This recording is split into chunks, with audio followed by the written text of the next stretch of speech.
கடவுச்சொற்களை உங்களுக்கு ஞாபகப்படுத்துவது மட்டும்தான் இந்த காணொளிகளின் நோக்கம்.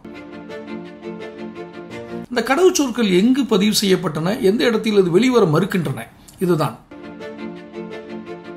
மிக சாதாரணமாக முடிந்திருக்க வேண்டிய ஒரு சில சவால்கள். நான் எப்போதும் பிரச்சனைகள் என்று கூற மாட்டேன். ஆனால் கடவுச்சொற்கள் மறந்ததால் அவை நீண்ட காலமாக நீடித்துக் கொண்டிருக்கும்.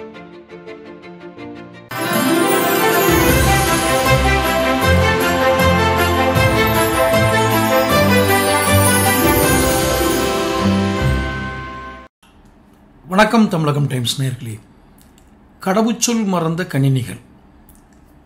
அதாவது மனிதர்கள் சில இடங்களில் தங்களுடைய வாழ்வியல் வெற்றியை பதிவு செய்வதற்கு ஒரு சில கடவுச்சொற்கள் தேவைப்படுகிறது.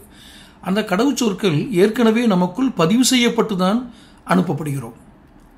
பதிவு செய்யப்பட்ட கடவுச்சொற்களை நாம் ஏன் மறைக்கிறோம் என்பது வேறொரு விவாதம். ஏன் மறந்தோம் என்பது வேறொரு விவாதம். அந்த கடவுச்சொற்களை உங்களுக்கு ஞாபகப்படுத்துவது மட்டும்தான் இந்த காணொளிகளின் நோக்கம். ஏற்கனவே முன் தீர்மானிக்கப்பட்ட அல்லது புரோகிராம் செய்யப்பட்ட கணினிகள் தான் மனிதர்கள் அப்படின்னு இதே தொடர் நம்முடைய தமிழகம் டைம்ஸ் சேனலில் வந்துக்கிட்டு இருக்கு.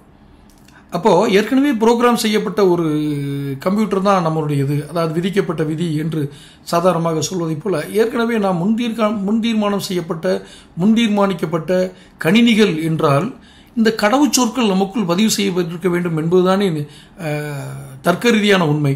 இந்த கடவுச்சொற்கள் எங்கு பதிவு செய்யப்பட்டன, எந்த இடத்தில் அது வெளிவர மறுக்கின்றன, இதுதான் சரி. இந்த அத்தியாயத்தில் உறவு மொழி என்றால் த ரிலேஷன்ஷிப் லாங்குவேஜ்.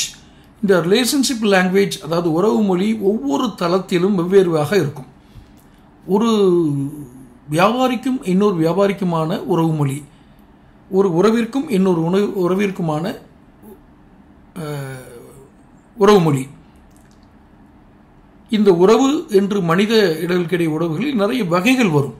நண்பர்கள், கணவன் மனைவி, சகோதர சகோதரிகள் என்று பல்வேறு வகையான ஆண் பெண், அதாவது இது எதுக்குமே அப்பாற்பட்ட நட்பு என்பதற்கும் அப்பாற்பட்ட ஒரு உறவு மொழி இருக்கிறது. எந்த சொந்தமும் கிடையாது, நட்பும் கிடையாது, ஆனால் ஆண் பெண்ணுக்கான உறவு மொழி இருக்கிறது. இதிலும் கடவுச்சொற்கள் வேலை செய்யும். அது என்ன என்பதை இதே காணொலியில் நான் சொல்கிறேன். அப்போது இந்த உறவு மொழி அப்படிங்கிறதுக்கு என்ன கடவுச்சொல் வெளிப்படுகிறது. உதாரணமாக வியாபாரத்தை முதலில் எடுத்துக்கொள்வோம். போன வாரம் சேல்ஸ்மேன் பற்றி சொல்லியிருந்தேன். ஒரு சேல்ஸ்மேன் எப்படி ஒரு எதிரில் இருக்கும் வாடிக்கையாளரை அல்லது டீலர், டிஸ்ட்ரிபியூட்டர், எந்த எதிரில் இருக்கும் ஒரு நபரை எப்படி கவனிப்பது, அவருடைய உடல் மொழியை கொண்டு எப்படி அறிவது என்பதை நான் கூறியிருந்தேன். அது உடல் மொழி, இது உறவு மொழி. உறவு மொழி அப்படின்னா வாய் வார்த்தைகளால் சொல்லப்படும் பாஷை அப்படின்னு நினைக்கிறீங்களா?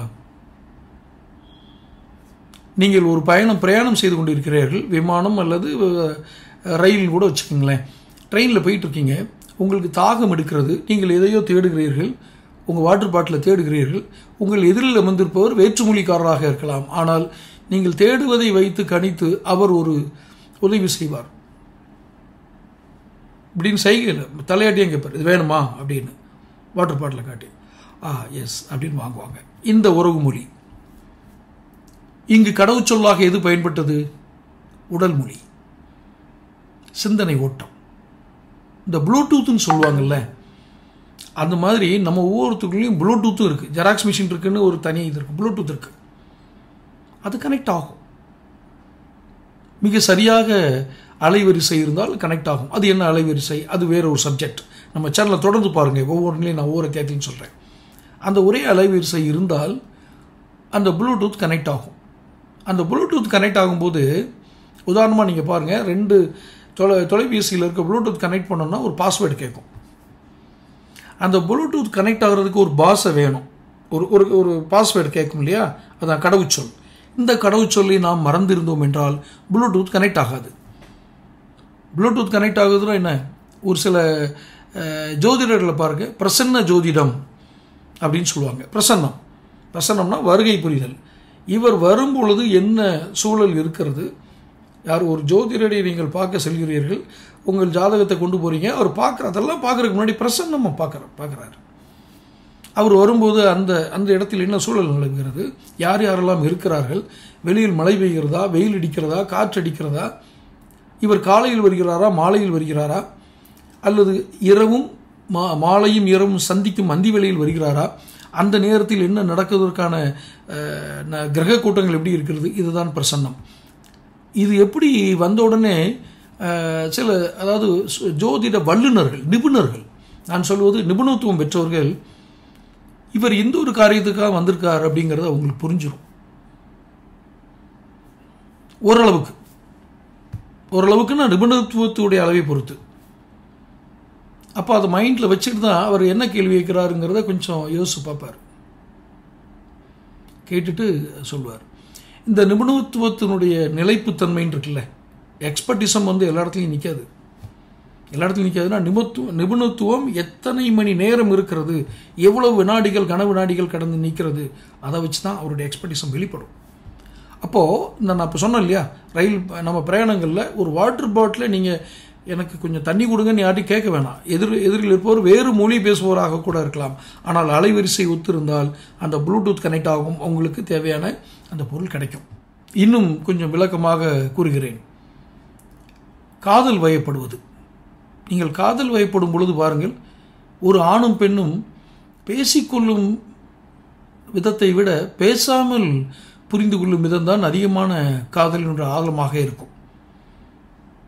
சில கவிஞர்கள் எழுதியிருப்பார்கள், நான் பேச வந்த வேறு வார்த்தை, பேசி சென்றது வேறொரு வார்த்தை அப்படின்னு. பேச வந்தேன் 100 வார்த்தை, பேசி சென்றேன் சில வார்த்தை. என்ன பேச வந்தோம் அப்படிங்கிறது மறந்து 100 வார்த்தையை யோசிச்சுட்டு வந்துட்டு ஒரு சில வார்த்தைகளை மட்டும் பேசிட்டு போகிறது. இது என்ன? இது ஒரு கடினமான மொழி. இங்கு கடவுச்சொல் எந்த இடத்தில் வருகிறது? இவர் பேச வந்தது வேறு, இவர் பேசி சென்றது வேறு, பேச வந்த எண்ணிக்கையான சொற்கள் வேறு, பேசி சென்ற சில வார்த்தைகள் என்பது வேறு. இங்கு எது நிற்கிறது? உறவு மொழி. ஏனென்றால் காதல் பொதுவானது என்பதால் அந்த காதல் மொழியை வைத்து கூறுகிறேன். மிக அதிகமாக இதை பற்றி கூறினால் இந்த காணொலியினுடைய தன்மை மாறுபட்டு விடும் என்பதால் நான் குறைத்து அதை ஒரு மேலோட்டமாக சொல்லி இந்த கடவுச்சொல் புரிதலுக்கான விஷயமாக மட்டும் இந்த காதல் மொழியை சொல்கிறேன். இது ஒரு உறவு மொழி தானே. மிக அதிகமாக உலகில் அதிகமாக பேசப்படும் மொழி எதுவென்றால் காதல் மொழி தான். அன்னை தெரசா பேசிய காதல் மொழியும் ஒன்றுதான். அது அன்னையின் காதல் மொழி. அன்னை பிள்ளை மீது கொண்டது. கவிஞர், அவர் பேரு டக்குனி, அவர் நாமத்துக்குமார், அவர் ஒரு நாமத்துக்குமார், அவர் சம்பவம், எனக்கு அந்த கவிஞரோட பேர் ஞாபகம் இல்லை. முத்தத்திற்கு கட்டிலில் ஒரு அர்த்தம், தொட்டிலில் ஒரு அர்த்தம் என்று சொல்வார். அந்த கவிஞரோட பேரை மறந்துக்கு மன்னிக்கணும், பொருள் நினைவு வந்துடுச்சு. நான் பேசிட்டு இருக்கும்போது அந்த இது ஞாபகம் வரல. வாசகர்கள் அந்த பேரை கூட கமெண்ட்டில் போடுங்க. அப்போது அர்த்தம் செயல் ஒன்று, அர்த்தம் வேறு என்றால் உறவு மொழி மாறுகிறது.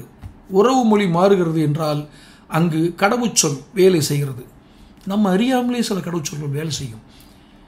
கடவுச்சொல் மறந்த கணினிகள்னு நான் ஏன் சொல்கிறேன் அப்படின்னா, இந்த உதாரணங்கள்லாம் இந்த ஒரு பாஸ்வேர்டு இருக்குது பார்த்தீங்களா, இது சில சமயங்களில் ஆட்டோமேட்டிக்காக வந்துடும், சில சமயத்தில் மறந்துடும். அது மெய் மறந்த நிலை. அதுக்கு தான் இந்த உறவு மொழிகளில் கடவுச்சொல் ரொம்ப முக்கியம். சரி, அடுத்த உறவுகளுக்கு வாருங்கள். காதலர்கள், காதல் மொழி என்பது நான் இருவேறு 13 வயது ஒரு உறவை சொன்னேன். காதல் எல்லா இடத்திலும் ஒன்றுதான், பல்வேறு இடங்களில் மாறுபடும். 13 வயது காதல் என்பது உடல் ஈர்ப்பால் வருவது, எதிர்பாலின ஈர்ப்பால் வருவது, இதே காதல். அடுத்த உறவுகள் என்று வரும்பொழுது தாய் பிள்ளை, அண்ணன் தம்பி அல்லது அண்ணன் தங்கை, நண்பன், நட்பை தாண்டிய உறவு மொழிதான் சில இடங்களில் வேலை செய்யும். ஏன் இதற்கென்று தெரியாது. சிலர் நீங்கள் பிரயாணங்களில் உங்களுடைய வாழ்க்கை பயணத்தில் சந்திக்கும் பொழுது ஏன் இதற்கென்றெல்லாம் கண்டுபிடிக்க தெரியாது. ஆனால் அவரை பார்த்தவுடன் ஒரு பரிவு ஏற்படும், பேச வேண்டும் என்று தோணும். சூழ்நிலை காரணமாக சிலவங்க அமைதியாக இருந்துருவாங்க, இந்த ரிசர்வ் டைப். சிலவங்க யாரையும் எளிதாக பேசிடுவாங்க. பார்த்துருக்கீங்களா? 2 இதுவும் பார்த்துருப்பீங்க. அவர்களுக்குள் கடவுச்சொற்கள் வேலை செய்கின்றன. ஆட்டோமேட்டிக்காக பாஸ்வேர்டு வந்துடுது. நாம் மறந்திருக்கிறோம் என்று நினைவுபடுத்துவதற்காகத்தான். கடவுச்சொல் மறந்த கணினிகள் என்று நான் சொல்வது பெரும்பான்மையான இடத்தில் ஆட்டோமேட்டிக்காகவே அந்த பாஸ்வேர்டு வேலை செய்யும். சில இடங்களில் நம்ம பாஸ்வேர்டை பயன்படுத்த வேண்டியிருக்கும். அப்போ பாஸ்வேர்டுன்னு ஒன்று இருக்குயா, அதை வச்சு நீ அந்த தளத்தில் வேலை செய்யா அப்படின்னு சொல்கிறதா அது.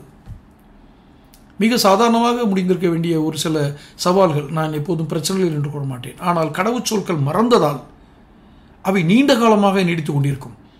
நீண்டகால பகை, நீண்டகால புரிதலின்மை, அது நான் புரிய மறுக்கிறேன் அப்படின்னு சொல்கிறது வேற. ஆனால் ஏதோ ஒரு காரணத்தினால் இந்த பகை நீள்கிறது, ஏதோ ஒரு காரணத்தினால் இந்த பகை தீர்வு காணப்படாமல் இருக்கிறது என்றால் இந்த கடவுச்சொற்களை நாம் கண்டுபிடித்தாக வேண்டும். அதற்காகத்தான் தானாகவே எழுந்து உறவு மொழியை பலப்படுத்தக்கூடிய சில நிகழ்வுகளை கூறினேன். இன்று மற்றொன்று எப்போதுமே மறந்த கடவுச்சொற்களை பற்றி தான் இப்போது கூறுகிறேன். நீண்டகால பகை இரு நாடுகளுக்கு இருக்கலாம், இரு அணிகளுக்கு இடையே இருக்கலாம், இரு மதங்களுக்கு இடையே இருக்கலாம், மத குறியீடுகளால் இருக்கலாம், இரண்டு சாதிகளுக்குள் இருக்கலாம். சாதிகள் இல்லை என்றெல்லாம் நாம் இன்று புறந்தள்ளிவிட முடியாது. இன்றளவும் சாதிய குறியீடுகள் இருக்கின்றன. ஆனால் அதை மறந்தது போன்று நடித்து அல்லது மறந்தது போன்று தோற்றம் காட்டி ஒரு சில இடங்களுக்கு செல்வது என்பது வேறு.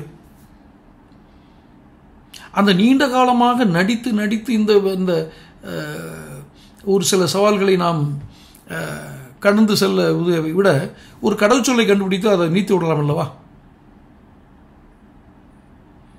இருவேறு ஊர்கள், இந்த இருவேறு ஊர்களும் இருவேறு குறியீடுகள் கொண்ட சாதிய குறியீடுகள் கொண்ட மனிதர்கள் தங்களுடைய அகங்காரம் காரணமாக தன்னை முன்னிலைப்படுத்த வேண்டும், தாம் குறியீடாக கொண்ட அந்த ஜாதியை முன்படுத்த வேண்டும், தாம் குறியீடாக கொண்ட அந்த மதத்தை முன்னிறுத்த வேண்டும், நாம் முதலில் நிற்க வேண்டும். இந்த காரணங்களினால் இருதரப்பும் பேசாமல் இருக்கும். இதற்கான கடவுச்சொல் என்ன? ஒரே ஒரு கடவுச்சொல்லு தான், அன்பு. அது ஏதோ ஒரு இடத்தில் வெளிப்படும். ஆனால் இவைகள் தானாக ஒரு மந்திரம் செய்தது போலெல்லாம் தானாக நிறைவேறிவிடாது. தொடர் செயல்களினால், தொடர் செயல்பாட்டினால் மட்டுமே தான் இது அடைய முடியும். ஆனால் தொடர் செயல்பாடும் பாசாங்கு இல்லாமல் இருக்க வேண்டும். இங்கு நிறைய ஜாதிய ஒழிப்பு இயக்கங்களை நாம் பார்க்கிறோம். மேடை பேச்சுகளிலும் அவருடைய உரைநடைகளிலும் அதில் இருக்கலாம். ஆனால் அவருடைய சாதிய வன்மங்கள், சாதிய ஒரு விழுமியங்கள் உள்ளுக்குள் ஆழமாக இருக்கிறது. அவர்களை அறியாமலேயே அதற்கு தீர்வு காண தெரியாமல் அவை வெளிப்படும் போதெல்லாம் அவர்கள் முரடர்களாக, காட்டுமிராண்டிகளாக காணப்படுகிறார்கள். இதை தவிர்ப்பதற்குத்தான் இந்த அன்பு என்ற ஒரு கடவுச்சொல் வரணும். சும்மா அன்பு காட்டுங்க, நேசங்களை காட்டுங்க, காதல் திருமணங்களை நீங்கள் வளர்த்து கொள்ளுங்கள். அரசாங்கங்கள் கூட அதற்கு காதல் திருமணம் செய்து கொண்டால், கலப்பு திருமணம் செய்து கொண்டால் சில சலுகைகளை வழங்கி வந்தது. இப்போது இருக்குதான்னு எனக்கு தெரியல. அதை பகை தீர்ப்பதற்கான ஒரு செயல்பாடு அது. ஆனால் இதற்கான கடவுச்சொல் அங்கு இருந்ததா என்றால் இல்லை. எத்தனை கலப்பு திருமணங்களினால் ஜாதி ஒழிந்தது கொண்டு யோசித்து பாருங்கள். எங்கேயோ நாம் ஏதோ ஒன்றை தொலைத்திருக்கிறோம். ஒரு காட்சி, ஒரு நிகழ்வு பேசப்பட வேண்டும், பேசுபொருளாக வேண்டும் என்பதற்காக ஜாதியை குறித்து பேசுபவர்கள் நிறைய பேர். நான் அப்படி அல்ல இந்த காணொலியை வெளியிடுவது. இந்த காணொலியில் சில உண்மையான விழுமியங்களை நான் வெளிப்புற கொண்டு வருகிறேன். உறவு மொழி, உங்களுக்குள் உறங்கி கிடக்கும் கடவுச்சொற்களை வெளியே கொண்டு வாருங்கள். அந்த கடவுச்சொல் என்ன? அதை நான் கண்டுபிடித்து விட்டால் நான் மிகப்பெரிய ஞானி உச்சத்துக்கு சென்று விடுவேன். ஒரு கடவுச்சொல் இருக்கிறது, நீங்கள் தொடர் செயல்பாடுகளில் ஈடுபடுங்கள், தானாக வெளிப்படும் என்பதுதான் எனக்கு தெரிந்த என்னுடைய அறிவுக்கு உட்பட்ட ஒரு பொருளாக இருக்கிறது. அப்போ சாதிய குறியீடுகள் நாடு குறித்த குறியீடுகள், இவன் இந்த நாட்டைச் சேர்ந்தவன். வணிக குறியீடுகள், வணிக குறியீடு மட்டும் நீங்கள் நல்லா பாருங்களேன். வணிக குறியீடுகள் அப்படின்னா இந்த தொழில் செய்பவன் என்று ஒரு சில குறியீடுகள் இப்பெல்லாம் அழிஞ்சிக்கிட்டு வருது. எல்லோரும் எல்லா தொழிலையும் செய்வதற்கு வந்து விட்டார்கள். தொழில் செய்வதும் தொழில் ஏற்படுகின்ற தவறுகளை நீர்ப்பது என்பது இதே சேனலில் நான் இன்னொரு பகுதியில் வெளியிட்டிருக்கேன். அந்த காணொலியை பாருங்கள். அப்போது குறியீடுகளற்ற ஒரு சமூகம், குறியீடுகளற்ற ஒரு மனிதனை நீங்கள் கண்டுபிடிக்க இயலுமா? குறியீடு வேண்டும், அவன் பெயராக இருக்க வேண்டும். இவன் பெயர் முத்துசாமி, இவன் கிருஷ்ணசாமி, இவன் கந்தசாமி, இவன் ராமன், இவன் வீமன், சொல்லுங்கள். குறியீடு மனிதர்கள் இருக்க வேண்டும். சில குறியீடுகள் சில அணிகளுக்கு இருக்கலாம். இருக்க வேண்டும் என்பது அந்த குறியீடுகளுக்காக மட்டுமே இருக்க வேண்டும். அது மனிதனை அடையாளப்படுத்துவது என்பதில் இருக்கக்கூடாது என்பதுதான் என்னுடைய பார்வை. அதற்காக இதெல்லாம் நீக்கணும்னா என்ன பண்ணணும்? அடுத்த நூற்றாண்டு, நிறைய நூற்றாண்டில் வந்துட்டோம். 21ஆம் நூற்றாண்டில் இருக்கிறோம். நான் 20ஆம் நூற்றாண்டில் பிறந்து, நான் என்னுடைய அளவில் 20ஆம் நூற்றாண்டில் பிறந்து 21ஆம் நூற்றாண்டில் வாழ்ந்து கொண்டிருக்கிறேன். என் சமகாலத்தில் நான் பார்த்த சமூக சீர்திருத்தவாதிகளில் மிகச்சிலர் தான் அந்த உண்மையான எண்ணங்களோடு செயல்பட்டார்கள். மற்றவர்களுக்கு அவர்கள் பொய்யாக செயல்படுகிறார்கள் என்பது தெரியாமலே செயல்பட்டார்கள். சிலர் அப்படியும் இருக்கிறார்கள். அவர்களுடைய வாக்குகளில் உண்மை இல்லை, அந்த வாக்கு தத்துவம் என்று சொல்வார்கள், அது குறைந்திருக்கிறது. அதற்குத்தான் இந்த காணொளிக்கு நான் பெயர் வைத்தேன் கடவுச்சொல். கடவுச்சொல் இல்லாமல் நீங்கள் இந்த நடிப்புகளற்ற யதார்த்தமான ஒரு மொழியை உங்களால் உருவாக்க இயலாது. கடவுச்சொற்கள் என்ன என்பதை அந்தந்த நேரத்து நியாயங்கள், அந்தந்த நேரத்து அந்தந்த இடத்தில் உள்ள அந்த யதார்த்த நிலைதான் முடிவு சொல்லும் அல்லது எடுத்து கொடுக்கும். அங்கு நாம் அந்த கடவுச்சொல்லை எப்படி கண்டுபிடிக்கலாங்க? மார்க்கெட்டிங்கில் சொன்னீங்க சேல்ஸில் இப்படியெல்லாம் இருந்து பார்க்கலான்னு. அந்தந்த இடத்தில் அவர்களாகவே இருங்கள், அந்தந்த சூழலில் அந்தந்த சூழலுக்கு தகுந்த மாதிரி இருங்கள். கடவுச்சொற்கள் தானாக வரும். இதற்கு நீங்கள் பயிற்சி பெற வேண்டும் என்ற அவசியம் இல்லை. ஒருமித்த சிந்தனையோடு அந்த இடத்தில் இருங்கள், கடவுச்சொற்கள் வரும், உறவு மொழியில் பிறக்கும். எவ்வளவு ஒரு ஆழமான விஷயம் என்று நான் கூறுகின்றேன். நான் என்னமோ பெரிய பிரசங்கம் பண்ணுறேன்னு நினச்சிடாதீங்க, ஆழமான விஷயம் சொல்கிறேன். கடவுச்சொல் வரும் வரை நீங்கள் அந்த இடத்தில் நீங்களாகவே இருங்கள், கடவுச்சொல் வந்துவிடும்.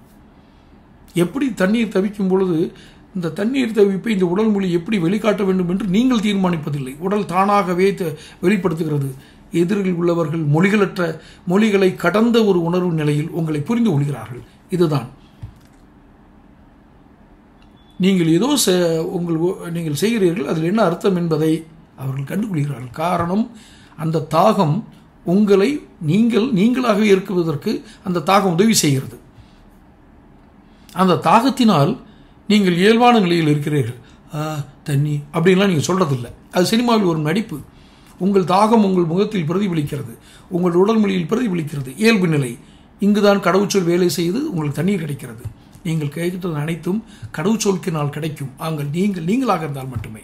அடுத்த காணொலியில் இன்னும் ஒரு புதிய கோணங்களோடு பரிமாணங்களோடு சந்திக்கிறேன். நன்றி, வணக்கம். சப்ஸ்கிரைப் பண்ணுங்கள், நோட்டிஃபிகேஷன் பதிவு பண்ணுங்கள், தொடர்ந்து வீடியோ பாருங்கள். வணக்கம்.